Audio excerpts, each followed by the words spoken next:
Добро вечер за сите кои не гледаат во оваа скопска тпурна вечер, една надвор една не би рекол врнежлива, туку повеќе залепена една атмосфера, бидејќи гледам дека маглата онака се движи по разноразни ниски нивоа на асфалтот, се е влажно и за нигде е во суштина.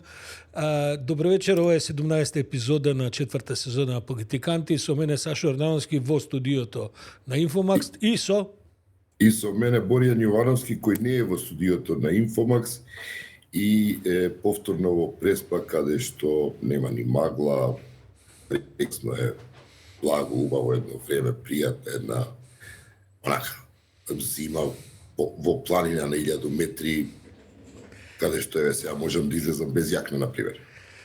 Ти завидувам Боко, бидејќи овдека е така едно есенско, зимско време, непредвидливо, до некни имаше снег, сега нема ништо и е баш онака депресивно во смисла на атмосферските талози, затоа во смисла на политиката една, како да кажам, една весела атмосфера во која сите се радуваме и само убави вести очекуваме.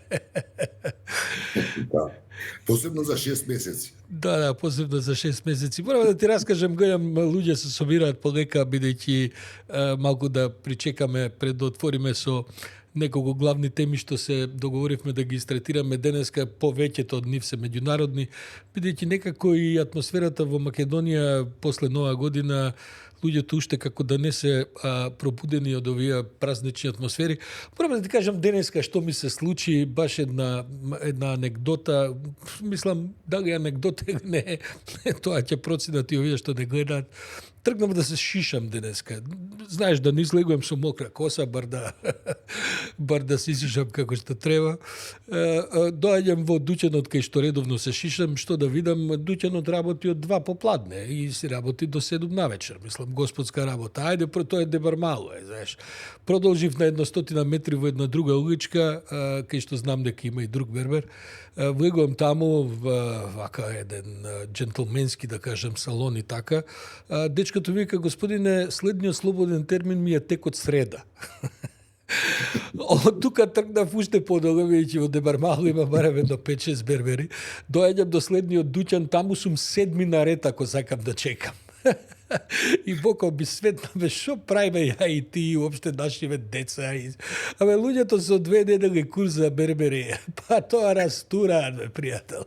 Ја и ти окапавме по разноразни, не знам, школи, вакви, такви, постдипломски, на 4 континенти работиме консултанти едно друго, со берберски салон, па ти не знаеш како се чека ред. Еден пријател би вика, ја побрзо закажувам магнетна резонанца, терминот колку термин кај мојот бербер.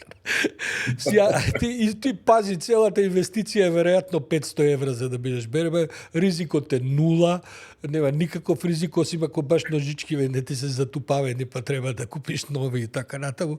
Луѓето живеат комотно. Предпоставувам дека приходот е поголем од, да речеме, приход на било кој лекар во државно здравство и така. Од мене и од тебе секако поголеми приходи имаат. И си викам, па кај сгрешивме, ние кај отидовме. Ете тоа, Боко. И затоа сум вечерва и не избричен како што треба и да дотерам, а од утре има да се дотеруем јако. Морам да ти кажам, ви тоа се ради, многу се интересни тие перспективи околу квалитетот на живењето. Ева, тука во Преспа сум колку веќе 5 дена, ти кажам, вчера јадев еден гулаш од дива свиња. Се извинувам. Денеска јадев полжави. Јадев работи кои у суштина ти, колку и да имаш пари, ти немаш кај да ги купиш. Така што, знаеш, тоа, што е квалитет на живење, каде живееме, што работиме и зашто работиме, нели во текот на годините со овие искуства кои ги стекнуваме, да, добро време е Сашо да си одговориме на некои прашања вака по-сериозно. Мене морам да ти кажам, ми е поминато времето, така што мојот живот во таа смисла заврши, немам време сега да учам берберски занајат, иако па никош не е доцнеш, и како пензионер да штракам со некои ножици. Има кој да ги спреми полжавите, бидејќи тоа е стварно фасцинантен специјалитет, ама ако добро се спремат. Да, мајка на еден пријател, например, тука. Види, тоа си го има во оваа локална заедница, на кооперација, некој ќе донесе, не знам, ова од дома, некој направи лона, и тука се споделуваат, и тоа се јадења кои ти у суштина стварно немаш кај да ги нарачаш. Меѓу другото, често би и тоа е тој парадокс на национализмот, дали Македонија, ние сме вака, така. А доводиш ти било каде во кафана во Скопје, ти не можеш да нарачаш, например, нормални полнети пиперки, вака мусака, некои специјалитети кои се стварно наши јадења, кои и не се нешто, некоја голема филозофија да се направат, но ти ги немаш, просто ги немаш. Она што е традиционално македонско, за македонско, кога велам македонско, се разбира дека имам во предвид оваа балканска ориентална матрица во која нели сите ние имаме варијации на теми. Но во секој случај едноставно немаш тој тип на понуда. Во Скопје 95% рестораните се скара и 5% се како нешто фенси во кој имаш пица и паста, речемо, кои не гледам логика зашто би ги платил кога дома подобро ги правам. Но тоа е тоа. Ама кога си на вакви места ексклузивни, каде што, ексклузивни, каде што нема ексклузивни ресторани, нема кооперации, јадеш и полџави и гулаш од дива свиѓа и такви работи. Види, има 5-6 ексклузивни ресторани во Скопје кај што има храна која што е, меѓутоа се недостапни за, да кажем, за нормален свет, бидејќи се барем едно 20% поскапи од се друго.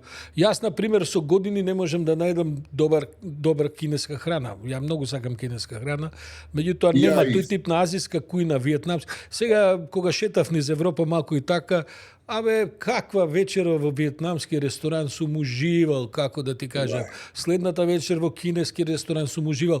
Меѓутоа, тоа се таму инаку во тој дел од светот кај што такви ресторани има, тоа не се скапи ресторани. Мислам, може да бидат и скапи, се разбира.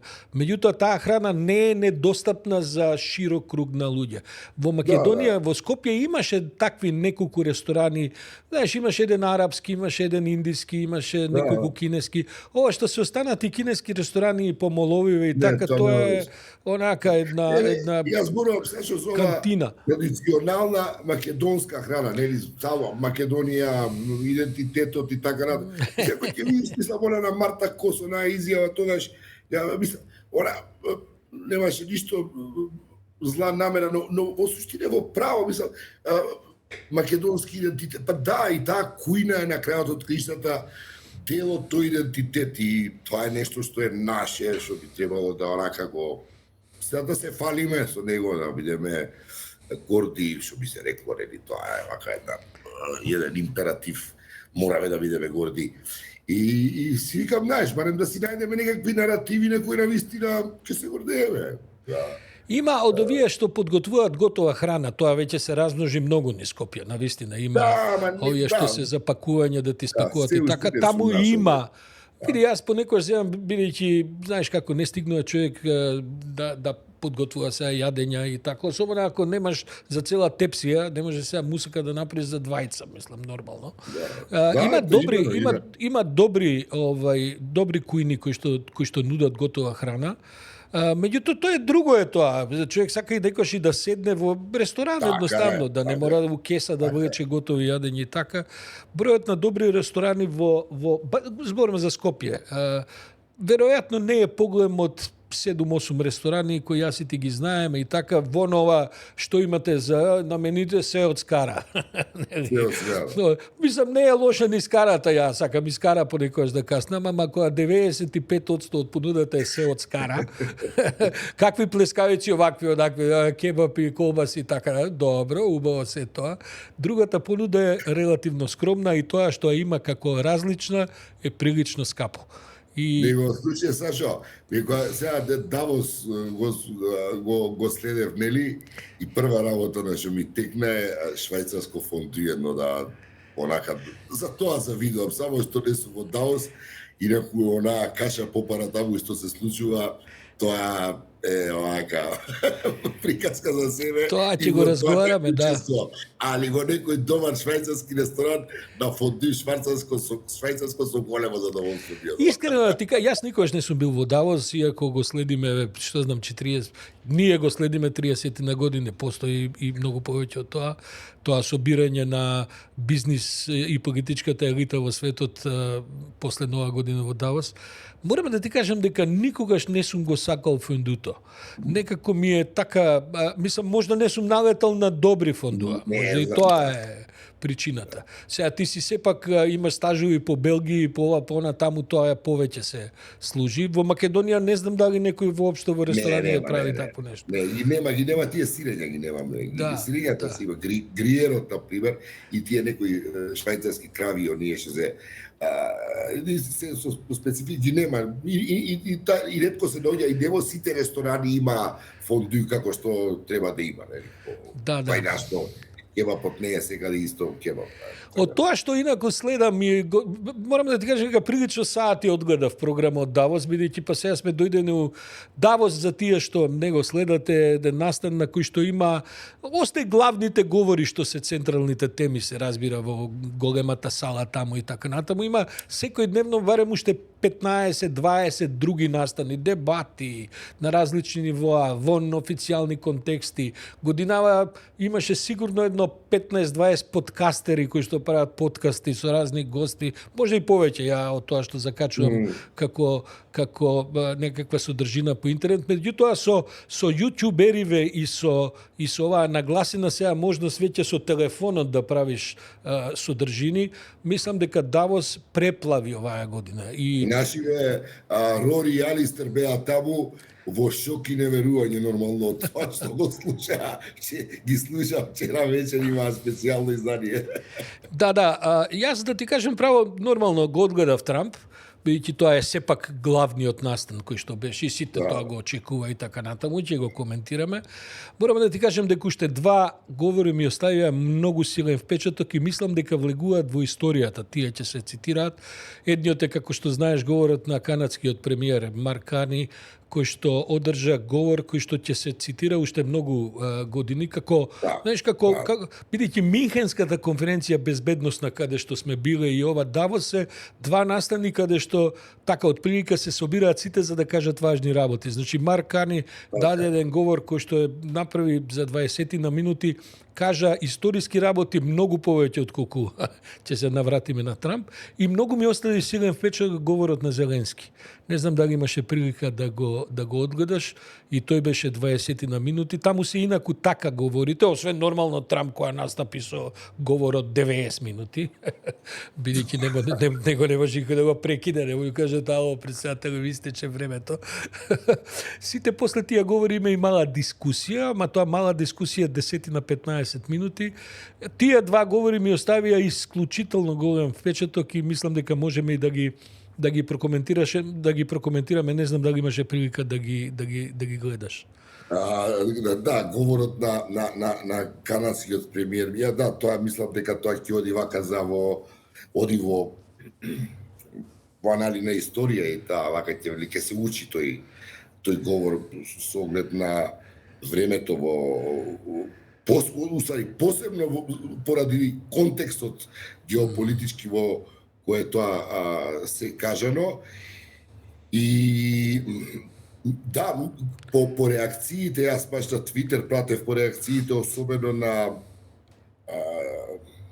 европската политичка елита, тој говор мислам дека охрабри ли стана катализатор на еден доста спор процес во Европската унија од тоа отрезнување во една нова реалност која им ја создава Трамп, тоа е дека стануваат едноставно дело дека Трамп и односно таа Америка на Трамп и ова што е традиционално либерално-демократски свет веќе немаат ништо заедничко и дека во таа смисла тие кои сакаат да останат на овие либерално-демократски традиции за кои и ти често говориме дека ќе треба да се организираат, бидејќи како што рече и канадскиот премиер, завршува комфортот на тој некој меѓународен поредок, некаков ред, некаков кодекс на однесување, како сакаме да го наречеме, дека тоа веќе не постои и дека овие кои сакаат да останат да функционираат во рамките на цивилизирани норми, контекст од такви норми ограничен или детерминиран, дека ќе мора да се организираат меѓусебно и тоа многу поактивно и многу побрзо отколку што мислеа. И во таа смисла читаме вчера еден од заклучоците после 5-часовниот Европски совет кој се одржа во Брисел, една изјава која вака ми направи впечаток, дипломат кој кој побара анонимност, вика, поминавме Рубикон и враќање назад нема. Мислам, без разлика на тоа што Трамп на известен начин ја деескалираше ситуацијата во случајов, односно во оваа акутна една фаза, јасно е дека од него дека тоа е нестабилен партнер, дека е непредвидлив партнер и дека едноставно Европската унија не може да си дозволи да зависи од тоа како ќе се разбуди тој Сабајле, што ќе смисли, на која нога ќе стане, да неговото его ќе биде повредено од нешто или не, и мислам дека од Давос дефинитивно почнува сведочиме на создавање на, како кажам, на сосема нов светски поредок кој ќе добие нови контури. Така е, во право си.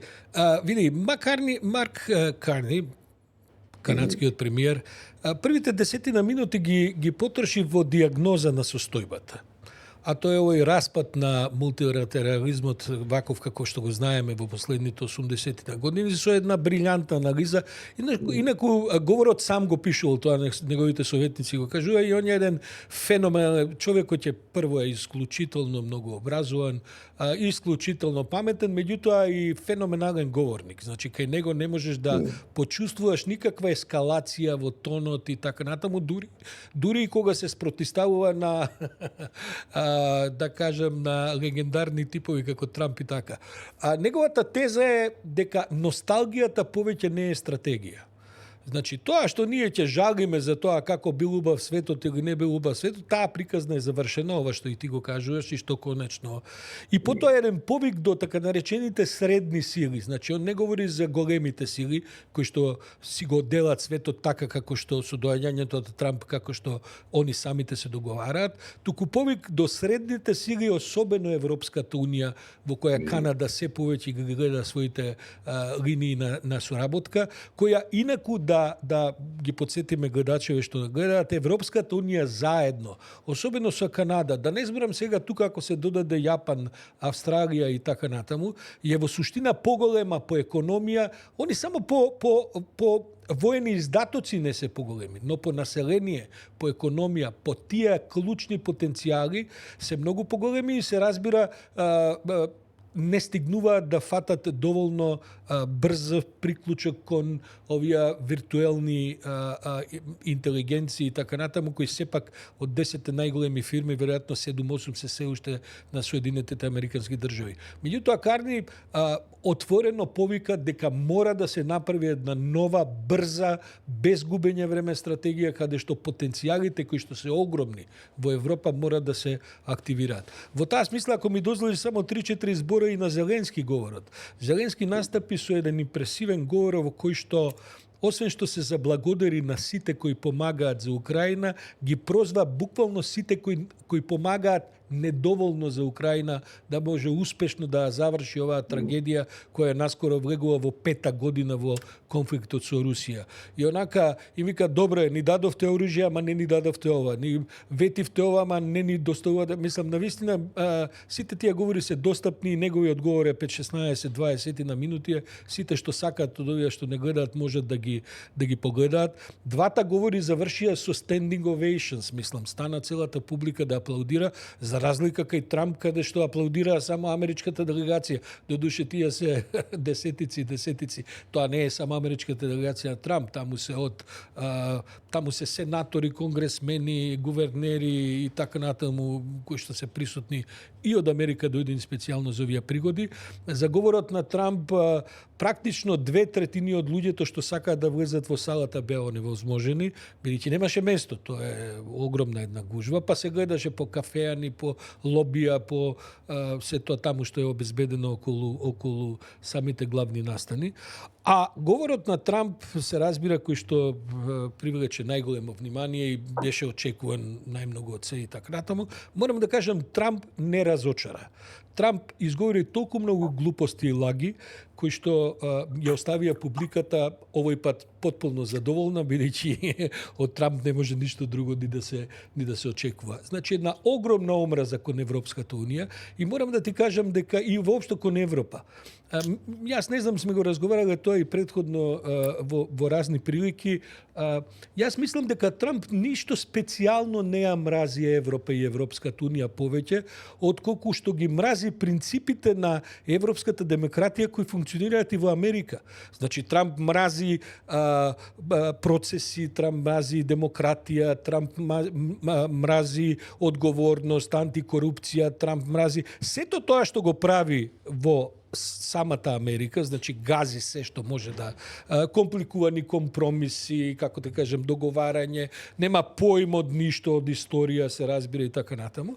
Сето тоа он го проектира кон Европа не затоа што нешто специјално ги мрази европјаните, он мислам дека не знам ни во кои рамки интелектуални околу тоа може да се разговара, туку затоа што е заљубен, е влюбен во режими како на овој на Путин, на Си Џинпинг, на собствениот режим, каде што гледаш дека Конгресот е станат апсолутно мртво, што викаат србите, мртво слово на хартија. Мислам, апсолутно нема врска, веќе нема никакво влијание и тоа му избувна. При тоа, Трамп не би бил Трамп, кога не би отишол и не еден чекор, туку 3-4 чекори подалеку од тоа. Во говорот од некој саат и нешто, навреди веројатно едно разноразни 30 што држави, што персони, што лично онака. Не можем да ти кажем за канадскиот премиер со каква одвратно зборуваше, бидејќи види, меѓу другото Трамп трпи се, само некој да не му ги одземе рефлекторите. Само некој да не биде повежен на сцената од него. А овој пат имаше такви неколкумина. И сега морам да ти кажам дека и американците се зачудени и овие западни европејци многу повеќе од мене и од тебе, Боко, бидејќи ние кои што сме поминали низ тој тип на автократии, кој го преживел Груевски, што може да се изненади од Трамп, освен се разбира дека ескалацијата е огромна кога тоа го зборува претседателот на Соединетите американски држави. Инаку, знаеш, анихилации на судски процедури, демократии, носење високо корумпирани одлуки, онака подигрување со цели општествени, да кажам, феномени. Кај нас е тоа поттикнување национализам, кај него е тоа расизам, бидејќи самиот рез. Но, да заклучам со тоа, за да не влечеме многу, бидејќи мислам дека сите што ги интересира можат слободно тоа и да го одгледаат. Сепак најголемата навреда е испорача кон НАТО, кога во еден пасаж од неколку минути почна да објаснува дека НАТО никогаш не и помогнал на Америка. Да се подсетиме, единствениот пат кога НАТО се вклучи во заштита на сојузнички интереси беше именно после 9/11, после 11 септември и така почна целата авантура во Афганистан. Значи, ја навреди Британија, пази, британските, и кажа дека војниците на НАТО бегале од фронтовските линии во Афганистан. Мислам што е една тотална измислица. Пази, тоа го кажува човек, чисто дедо избегна регрутација и служење во американската армија. Чишто татко избегна регрутација и служење, ти говорам за времењата на Втора светска војна и така. Самиот Трамп побегна од регрутација, валда мислам со рамни табани се извлече од регрутација околу Виетнам и така. Значи човек кој нема никакво искуство, со ништо не може да се пофали, нити дека знае, ниту семејно дека доживеал некаков стрес околу овој тип на ангажмани каде што големите сили се вклучени. Ја не коментирам со право без право, тоа е друга дебата. Меѓутоа овој човек кој што цел живот апсолутно на златни тоалетни шолји седи цел свој живот, почна. А британците имаа негде, како не се лажам, 500 жртви и уште не знам колку илјади ранети и тешко ранети после таа голема. Сите други заедно имаат по еден загинат војник на секои два загинати војници од Соединетите Американски држави. Добро.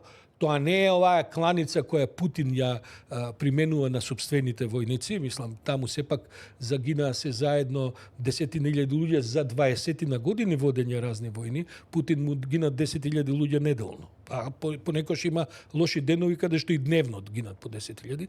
Меѓутоа, тоа да им го кажеш на твоите најблиски сојузници, ти минатиот пат подсети, Данска е државата која изгуби во тие војни најмногу сопствени војници споредено со бројот на населението, заедно со американците. Значи, тој тип на навреди, тоа нема никогаш да му го заборават и гледам дека сега се дига една друга структура по овие земји. Тоа се сепак одлежани земји во кои што традициите се многу подолги отколку американските традиции, па дури во војска и тоа се знаеш, пола од нив се бивши империи, кои што чии мемории трајат по десетици и повеќе векови. И што би рекол Трамп, ние со Италија сме најдобри пријатели што времето на Римската империја.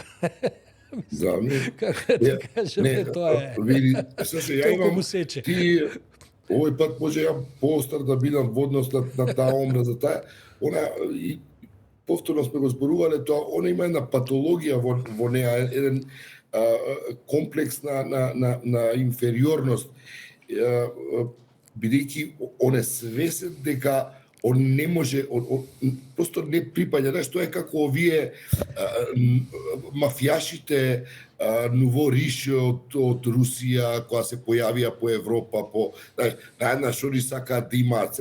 Не иде тоа баш така, знаеш. Имам пари, имам се. Не можеш да имаш све, сепак ти треба известна, како кажам, наобразба за да можеш да бидеш прифатен во известни кругови. Па ги читаме на изјава, имаше оден дипломат повторно на Европската унија кој вика, ние просто не можевме да мислевме дека е фейк ньюс на писмо кое му го испрати Трамп на норвешкиот премиер. Тоа беше просто, луѓето викаат, сакавме да провериме дали е тоа точно воопшто дека е можно американскиот председател на норвешкиот премиер да му се обрати на тој еден, тоа не е, мислам дека дури ова мафијашите кои се малку некоја повисока класа, дека имаат некаков код на однесување, некаква пристојност во комуникацијата, што не знам, или се убиваат, се окей, ама веројатно има некаков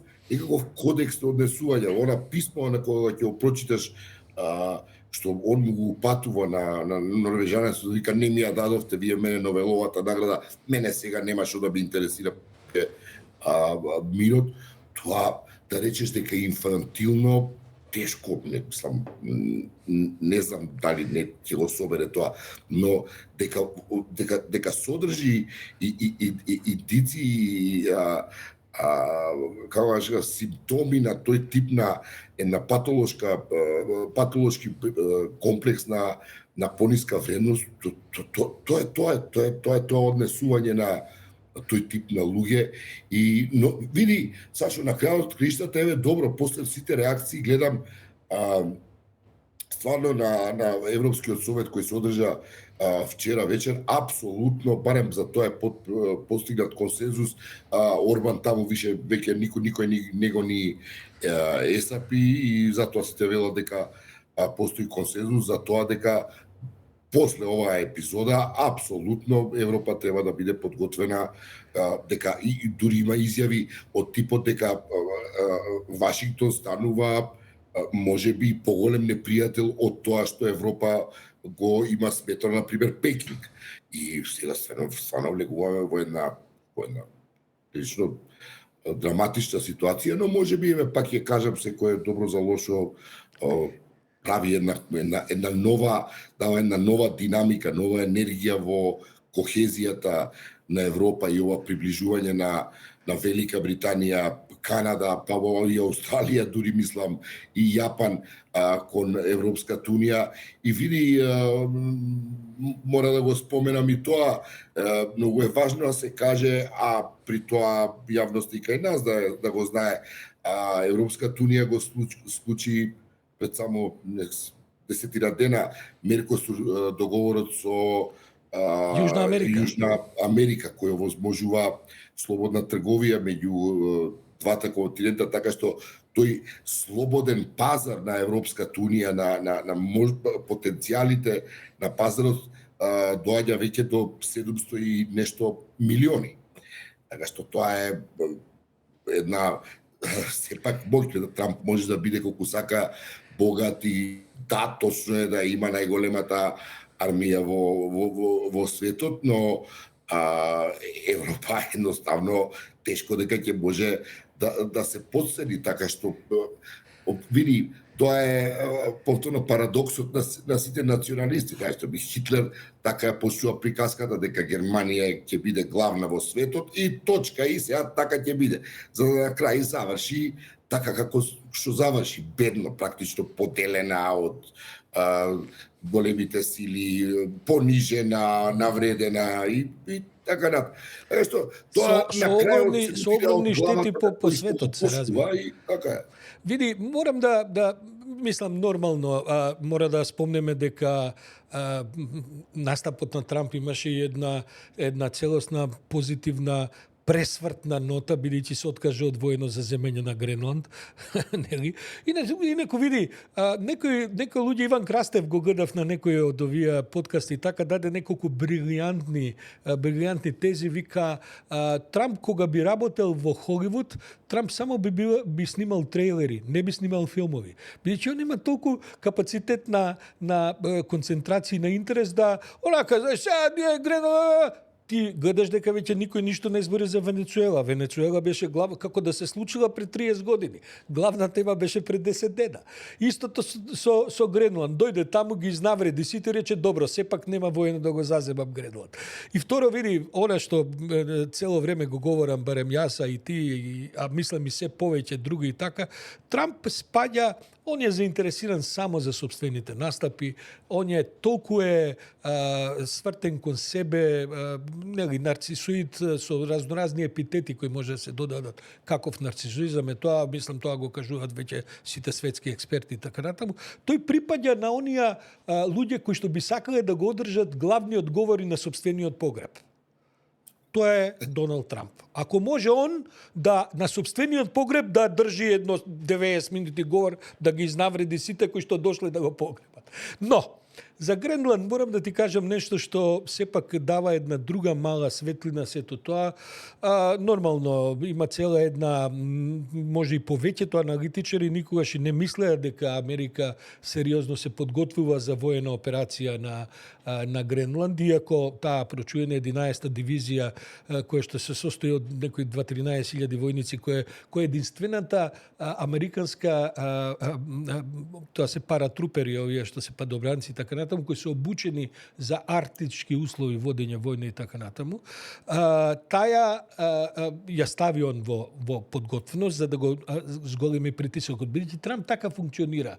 Доаѓа, крши се во продавницата, вика сега има сите да настрадате само, за да на крај направи некаков компромис кој никој не го ни разбира, бидејќи ова сега со Гренланд што го постигна наводно некаков договор, е истото тоа што Данска му го предлагаше, значи сака да отвори ракетни бази, па вие имавте 17 бази таму, самите затворивте 16. Сака да отвори не знам што пристаниште, па слободно, што не кажете, еве ние ќе ви помогнеме и така натаму.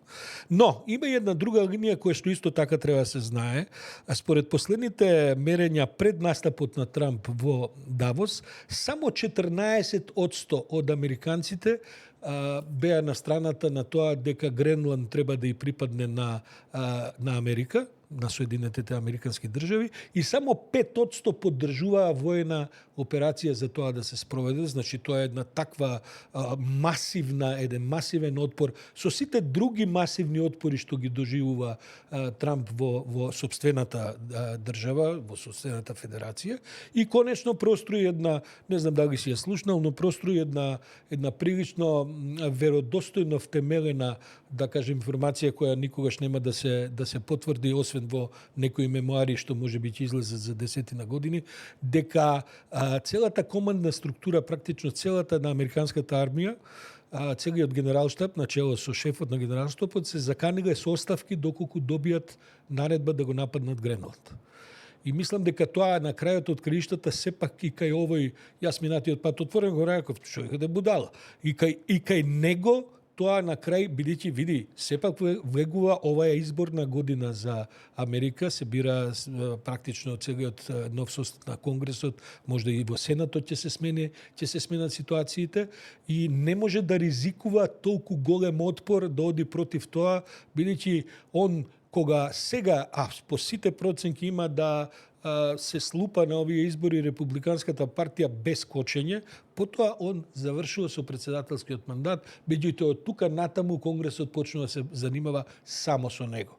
Тоа ќе бидат интерпелации секако, со тоа што морам, Боријан, да повторам мојата теза, дека јас не верувам дека Трамп, и затоа сме го правеле тој муебет и ќе го правиме уште повеќе пати, не верувам дека ќе ја заврши годинава на челната позиција на Соединетите Американски држави.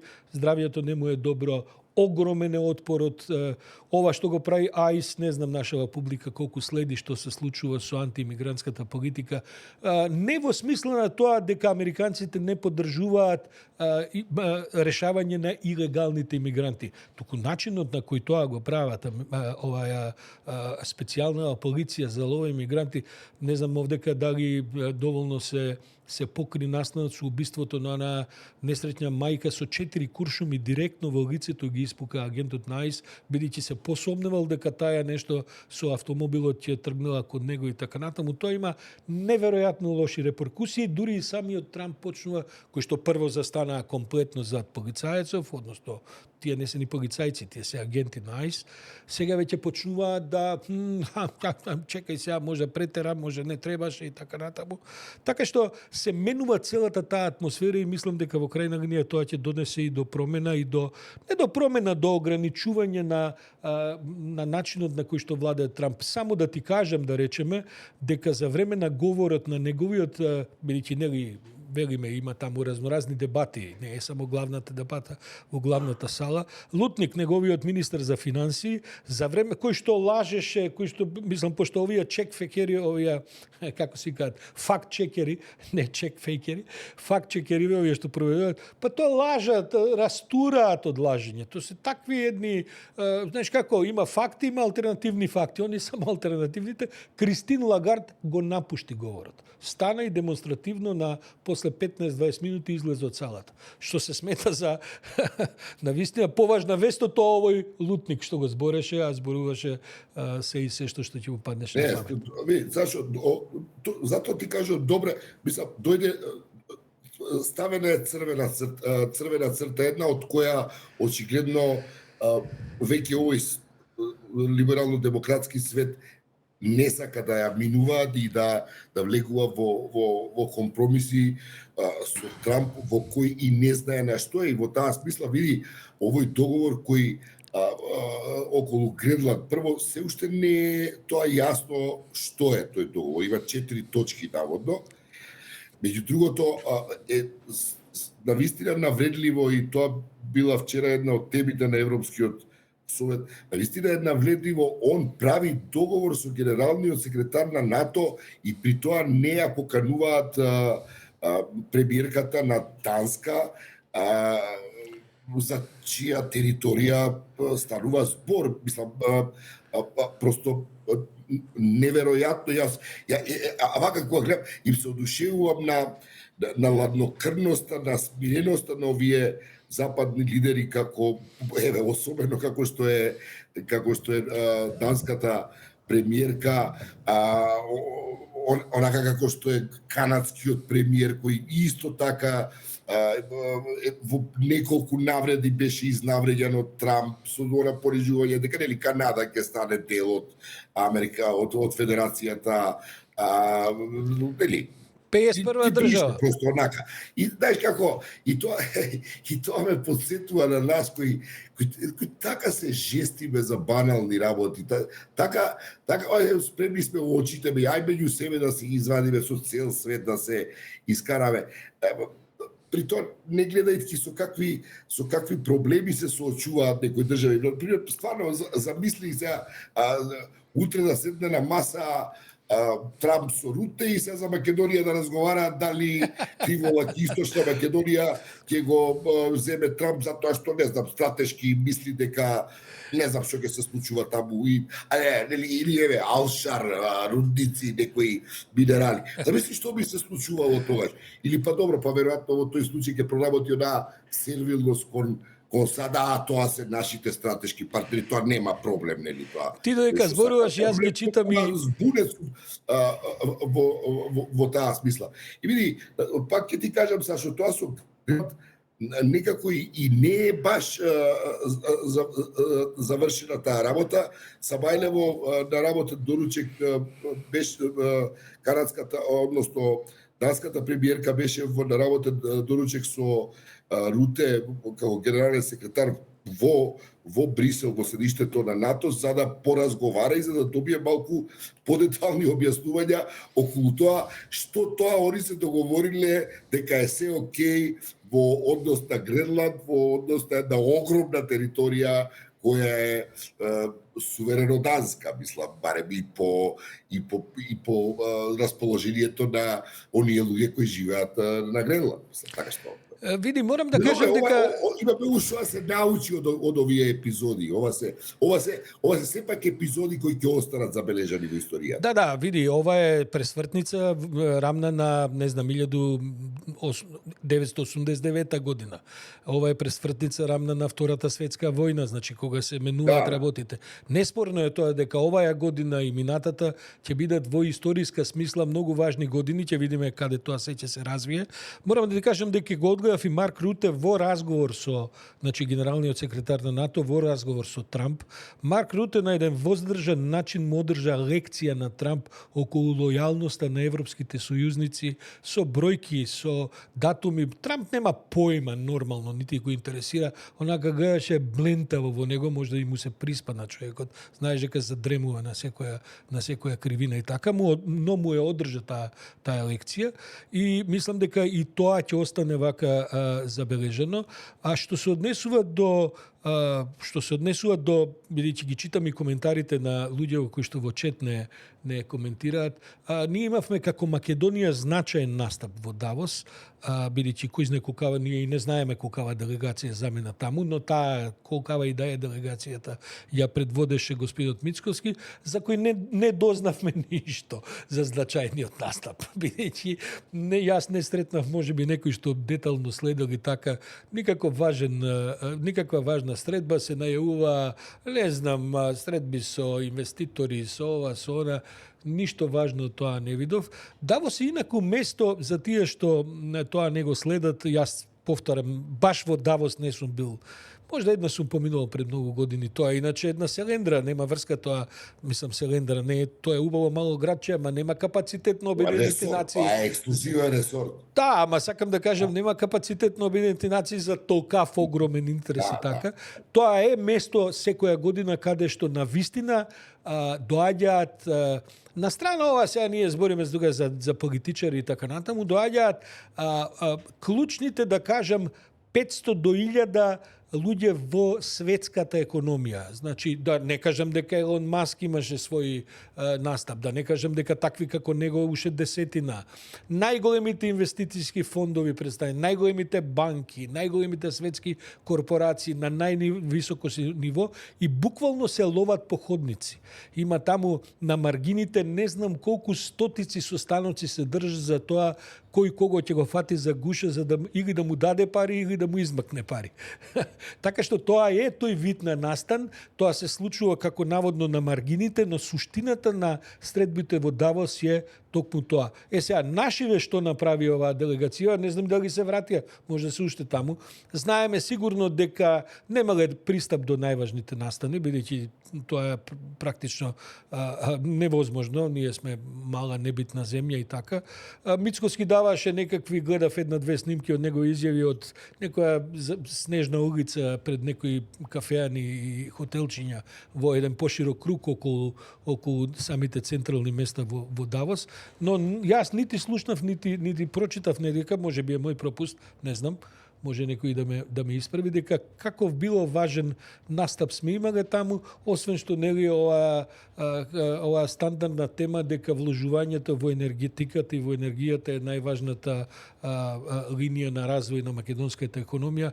Види, нешто готват околу Чебрени галиште повторно. Така мене тоа ми звучи, после 100 пропаднати тендери и после 10-та влада која тоа се обидува да прави, овие нешто дали ќе закачат некои последни воздив, како се кажа, последни издисаи, како се кажа тоа македонски, воздивнувања на Орбан на власт, дали некакви такви пари ќе закачат од дека нешто Вучич, Орбан, нешто па така нешто да биде матно, не знам, но не видов никаква суштинска вест која што стигна од Швајцарија дека ете во Давос сме оствариле не знам каков напредок во нашите економски позиции. Да оствареа до сега било како посериозен контакт, па тоа веројатно по вести, по веб страници ќе беше само тоа, ќе се зборуваше, знаеме барем неколку овие портали и телевизии кои веројатно тоа би било breaking news и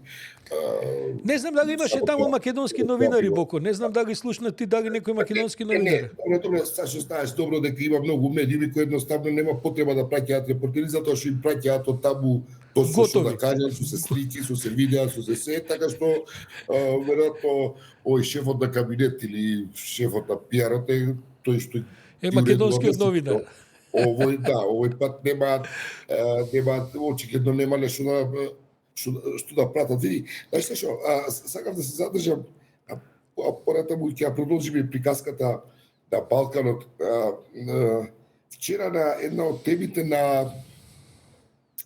на Европскиот совет, на самитот на Европската унија, беше и националната стратегија на Трамп, во кој тој практично објавува онаа идеолошка војна против Европа со поддршка на овие ултра екстремно десничарски движења кои гравитираат околу Орбан како некаков гуру нивни духовен кој е поддржан од Трамп.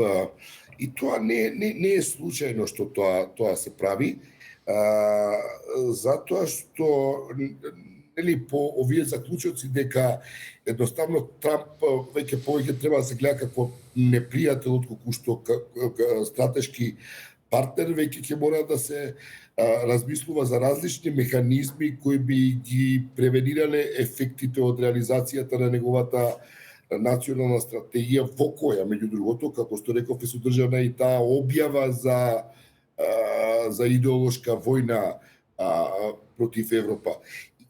Интересно што е, кога споруваме кај, мислам за нас исто интересно, една од темите исто така беше и овој борд, како се кажа, совет... Борд за мир. Совет за мир, кој го прави во врска со Газа, бидејќи тоа е повторен упад во меѓународниот поредок, еден упад, едно наметнување на една хегемонистичка, како да кажам, еден хегемонистички гест во таа смисла и Трамп, да се разбира, упати покани до многу држави во Европа, особено во нашето вклучување сите, голем дел од нив, као Грција, Словенија, одбија затоа што рекоа дека ќе следат заедничката надворешна политика на Европската унија. бугарите влегоа во таа приказка. За бугарите, нели, можеме да разговараме во друга прилика, особено со оваа оставка на Радев и таму таа поларизација меѓу проруски и прозападни сили која сега се случува, што ќе биде, мислам, доста драматична во иднина. Но поентата ми е дека ние едноставно не добивме покана. И сега што ако видиш, нели, стварно и нема више веќе ни потреба да се споменува она глупава изјава со периметарот кој влегол, па после другите ќе видат кај се. Мислам, Македонија очигледно не е никаде на списокот на Трамп и тој план на Мицковски кој не знам од каде му доаѓа и кој го охрабрува дека за наскоро за 6 месеци ќе се сретне со Трамп. Се повеќе се сомневам дека воопшто тоа има било каква основа за тоа. И погледни сега, не се поканети единствено Македонија, Србија, Босна и Херцеговина и Црна Гора. И јас слушнав едно многу интересно толкување од еден интересен мој соговорник. Ако размислиш, тоа се државите во кои е активен српскиот свет.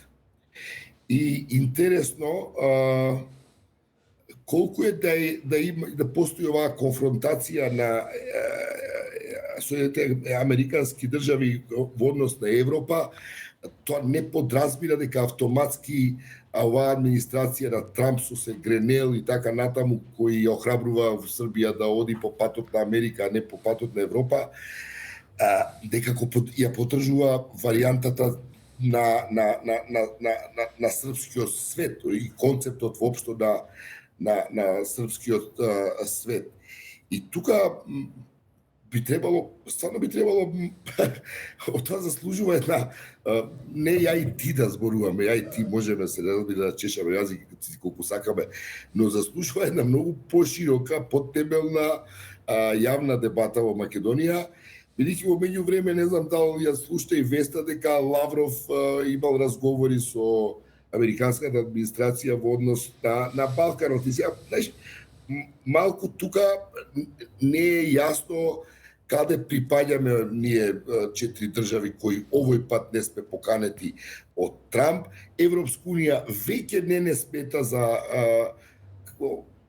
reliable, релевантен партнер со оглед на нашето шурување со Трамп, поддршката бланко на Соединетите американски држави за сите нивни резолуции во Обединетите нации, и мислам дека ние малку по малку, ако не и се побрзо, почнуваме стварно тотално да се губиме во овој како таа е актуелен меѓународен, да не го наречам поредок, но во овие промени, во овие нови односи, во кои е многу важно каква позиција ќе земеме, бидејќи од неа веројатно таа ќе ја изминира и перспективата на нашите деца. Така било секогаш во историјата, нели? Има земји кои носеле погрешни одлуки во одредени моменти, не се снаоѓале, за да потоа платат цена. Некои можеле да платат цена, бидејќи биде големи, а некои не можеле да платат цената и исчезнувале просто. Така што доста ми е чудно, вака читајќи го Time, онака Safe City, па не знам, Венко и Геро дека се меѓу себе као у кафана, нешто кафански пијан муабет. Стварно е вака загрижувачки на кое ниво на паланка делуваме при еден ваков земјотрес во светот. Не знам тебе како се чини таа работа. Види, шокиран.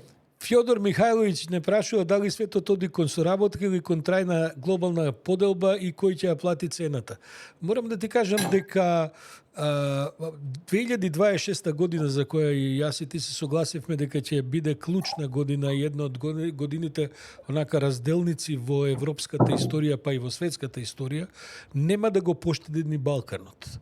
ова што ние го говориме веќе речиси 2 години за политиката на ВМРО која е на власт во Македонија и која што не остаи во групата на земји со Босна, Косово и Србија, тоа ние висока цена за тоа ќе платиме и тој муабет сме го правиле многу пати, ќе го правиме годинава многу пати. Меѓутоа, мислам дека 2026 година ќе биде годината во која што ќе се стави точка на српскиот свет.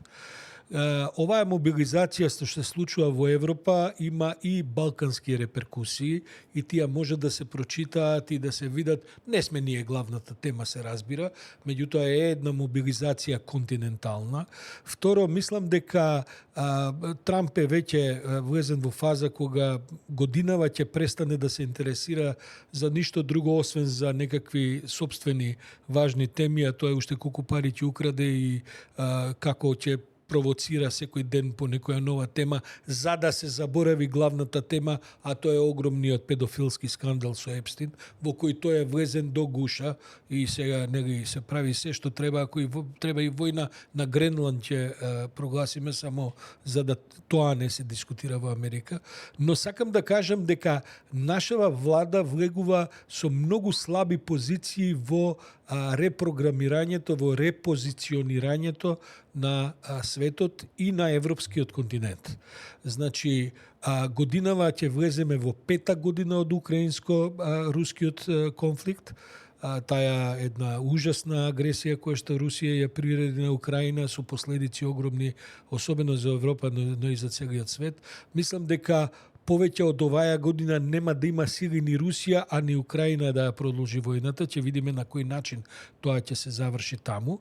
Но почнато едно рестартирање на Европската унија и на европските, сега да кажам, средни сили, бидејќи нели големиве сили пред се Кина и Соединените американски држави. Русија не е голема сила, Русија е регионален играч со капацитет да направи низа проблеми, но не повеќе од тоа. И мислам дека тоа ќе го вброи Балканот во разноразни незавршени приказни кои полека ќе се завршуваат. Моето чувство е, сега веќе немаме време, бидејќи еден час разговараме да влегуваме во детали за тоа, но ќе можеме тоа да го развиеме во наредни некои епизоди, дека српскиот свет има да се насука, особено по изборите во Унгарија, особено туку и пред расплетот во Србија, бидејќи Србија годинава исто така ќе има голем политички расплет и тој за жал ми се чини дека нема да биде баш онака мирнодопски, но се гледа еден правец, една дестинација која што оди на патот на тоа да тој тип на големо националистички идеи каква што е српскиот свет, нели? Тоа е истата идеја на рускиот свет, тоа е истата идеја на Трамп на американскиот свет и така натаму, дека тоа во Европа нема да може да продолжи на тој начин, а ние, Боријан, останавме исклучени. Види, овој нашиот Мицкоски уште мисли дека треба му е поважно да се слика со Трамп, отколку да направи што поблиски контакти со администрацијата во Брисел. Он уште ако треба ќе трча, ќе прескокнува столчиња, ќе плаќа подкупи, консултанти, не знам што ќе моли, бар со JD Vance да се слика и уште нема ништо од тоа и нема ни да има. А од друга страна ги растури сите наши односи со Брисел, покажувајќи му среден прст на Брисел и со оваа глупа теорија дека, видите, ако сакате да имате у Европа, демек, ако сакате Македонија да се зачлини во Европската унија, тоа треба вие да видите на кој начин ќе ги направите компромисите за ние да се согласиме да влеземе во Европската унија. Една трагична, како да кажа, ја затоа и мислам, Боријан, и тоа да го повторам и во оваа емисија, Мицкоски нема да го заврши лично тој премиерскиот мандат и мислам дека оваа година тој ќе се повлече од политиката, ќе видиме како, ќе видиме во кој момент и така, но мислам дека тој веќе на него му е јасно дека агендата му е исцрпена. Паралелно со тоа е оваа наша финансиска ситуација, која што е многу компликувана. Паралелно со тоа е, ние се избришавме од мапата на ова ти што викаш reliable, на сериозни партнери. Бидејќи види, ние не сме против тоа да ги имаме Соединетите американски држави, кои што се најзаслужни за нашето независно постоење, тоа не знам колку пати сум го повторил. Меѓутоа, нашите главни партнери се сепак на овој континент. момент не можете да ја географијата е најстабилниот фактор во секоја геополитика. Ако мисли некој дека може да откопаме Македонија и да ставиме као остров до Гренланд и да бидеме поблиску до Америка... Остај географија. Погледни ја математиката, Сашо. Погледни ја бројката, преку се 80% веќе од извозот е во Европска Унија. Европската Унија е единствениот партнер. Ние преку Европската Унија, преска го споменав ова подпишувањето на Меркосур и спојувањето практично на пазарите на Јужна Америка и Европската Унија, што и како го релативизира влијанието на Трамп во Јужна Америка, бидејќи со неговиот упад во Венецуела ги извади од памет сите и сите потрчаа што побрзо да го решат овој договор со Европската Унија. Значи, ние како држава, ние како општество, доколку имаме што да покажеме на светот, идентитетот е мала работа. Не имаме отворен пазар од 750 милиони луѓе, кога ние би влегле како дел од тој простор политички и се разбира економски на тој слободен европски пазар. Тоа не е веќе, јас не знам како тоа воопшто, дали не знам која е методологијата по која може поинаку тоа да се објасни. Географијата е апсолутно неменлива. Но зборувам за чиста математика, зборувам за елементарна логика при размислување за некакви социоекономски перспективи, за некаков развој, за некаква грижа за иднината, за некаква грижа за идните поколенија. Јас и ти припаѓаме на талогот на општеството, затоа не можеме да ги видиме овие големи развојни линии во кои што Мицковски ја води Македонија. Ние сме талогот на општеството. Само една запирка да ставам, да не заборавиме, бидејќи тоа него ни спомнавме.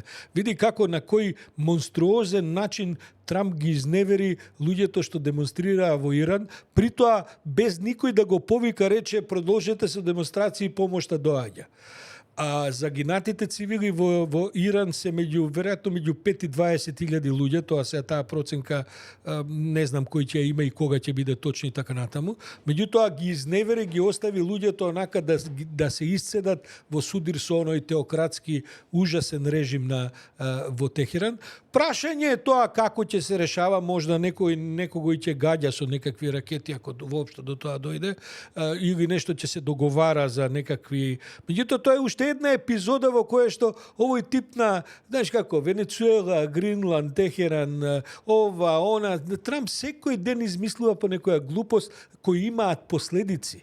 Понекогаш последиците се ужасни, се трагични, се неверојатни. На страна ова навреди, клеветења и така на тоа, на страна што сме сите забезекнати 90%.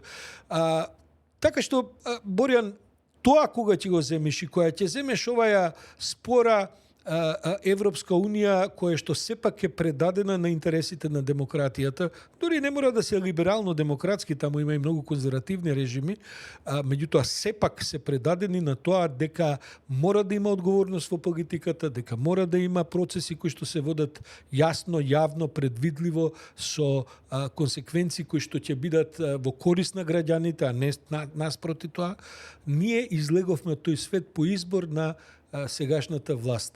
Знаеш дека ние без никаква резерва сме го критикувале и гледај, ја гледам Гордана Јанкуловска, некој интервју имаше негде у која замисли она се жали дека во СЈО биле наместени оваа женава што 10 години Дзрцките не ги извади, која поставува таму нејзините, она стигнала да се жали дека како тоа СЈО, она треба споменик, не само тоа, пола ВМРО треба споменик на Заев да му дигнат таму пред зградата партиска, бидејќи тој им го укина законот, го промени законот за да не бидат гонети по сите овие отворени процеси кои што беа до сега отворени. Меѓу другото и обвинителката треба да си имаат биста.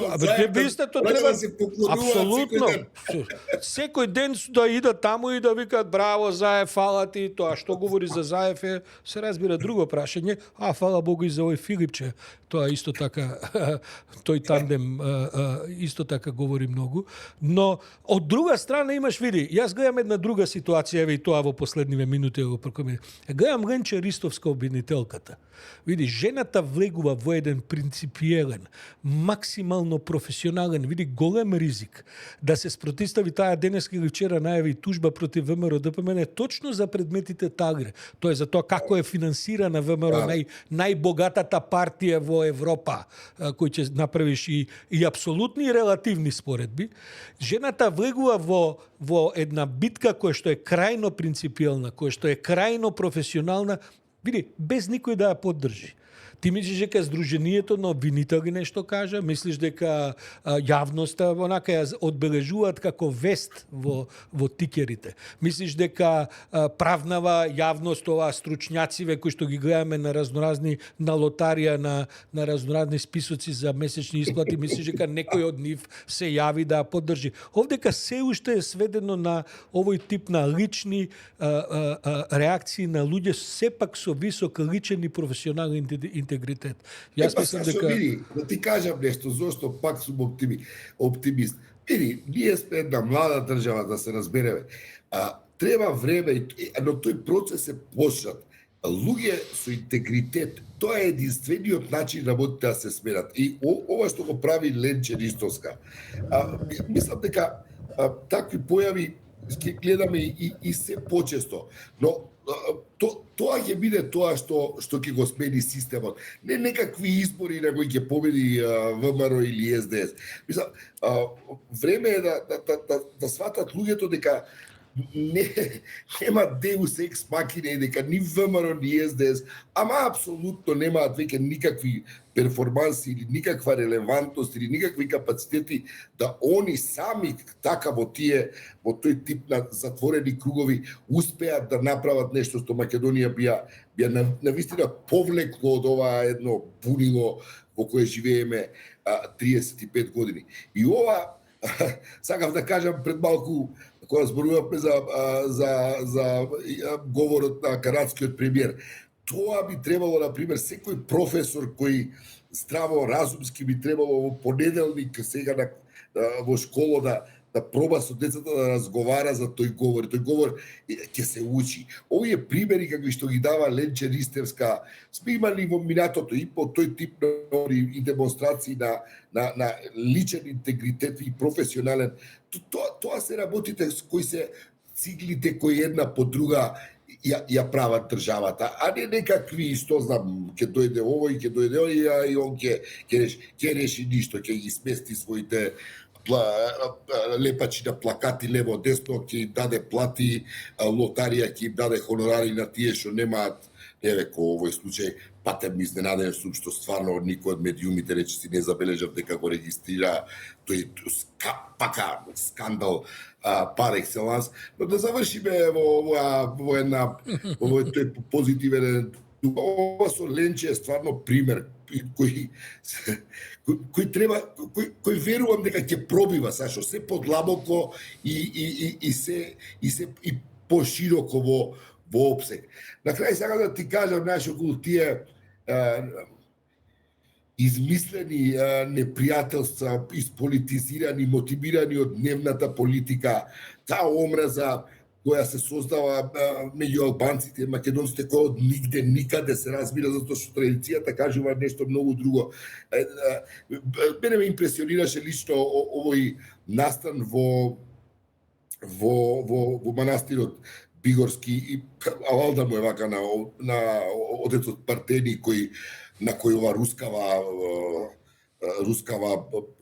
рускиот батальон на специјални сили во Македонија направи се за да го спречи да биде владика. Мислам, сада направи еден многу убав гест, поканувајќи го албанскиот, не знам што почин, свештеник, владика, веројатно од албанската православна црква, и одржа литургија, не знам дали го забележа на водици, и на албански, и на македонски. Мислам, со што, како се викаше, Никола Којџели, тоа е веројатно тука некаде од Корча, кој кажува дека на овој начин практично се потврдува една традиција на соработка меѓу различните култури кај нас, на отвореноста која меѓу себе ја имале порано, така што навистина една епизода која охрабрува и тоа се тие работи, Сашо, кои полека, за жал полека, нашите животи се многу пократки од овие големи тектонски историски промени, кој знаеш дали ќе доживееме. Но работите, се случуваат работи кои едноставно го победуваат, онака епски да се искажам, го победуваат злото. И на висок тон ја завршуваме емисија, Борјан, во право си, и јас ги делам твоите надежи. Само да кажем на крајот, на вистина, овие што не гледаат, сега се близу 800, може и повеќе луѓе. Минатата епизода помина одлично, не знам дали забележа комбинирано негде меѓу 15 и 20 луѓе, што се разбира за нас е одлична гледаност. Не сме ние во оној ранг на овие по 100.000 што имаат гледаност. Ќе се штипкаат малку се и така. Но сепак овие што не гледаат, ако имаат можност, тоа не го направиле, да го одгледаат говорот на Марк Карни, на канадскиот премиер, да го одгледаат говорот и на Зеленски, тоа се релативно кратки, по 20 на минути се говорите, а ако сакате фул забава, што не ви препорачувам, гледате го и Трамп, тоа додуше трае таму сати нешто, има мислам тоа би бил добро изгубен еден час од вашиот живот, но да бидете колку толку тек. И се гледаме, Сашо, во Давос беше 1 сат, тоа е веројатно и демонстрација некаква пристојност, затоа што ден пред тоа во Белата куќа имаше 2 часа говор во кој го одбележуваше годишнината од неговиот мандат. И оној утар Марко Рубио кој чие семејство бега од Куба заради Фидел Кастро кој држеше такви говори по 6-7 сата, сега работи за шеф кој се бори да биде Фидел Кастро, да кажам со средето добро. Една полуреченица, камерата во еден момент ги фаќа во публиката додека говори Трамп, токму Марко Рубио и шефицата на Трамповиот кабинет, ова Вајс, како се вика. Како гледаат во подот, мислиш дека ќе пропаднат у земја од тоа што го слушаат. И одака ги држеше до 10 секунди. Пак сериозен е политичар. Што би се рекол во Македонија, гледаат у собствените меѓуножја. Борја, следниот пат се гледаме во четврток во заедничка емисија со Инфомакс. Нели, мислам дека ја договоривме. Ќе биде четврток, нема во петок. Па до тогаш останете со здравје и на крај чувајте здравје и високо расположение до следната недела. И голем поздрав од Преспа и покана до сите да и си ја имате на ум Преспа која ќе сакате да ве фати убав воздух и убава ава или поново вајб, што би се рекол.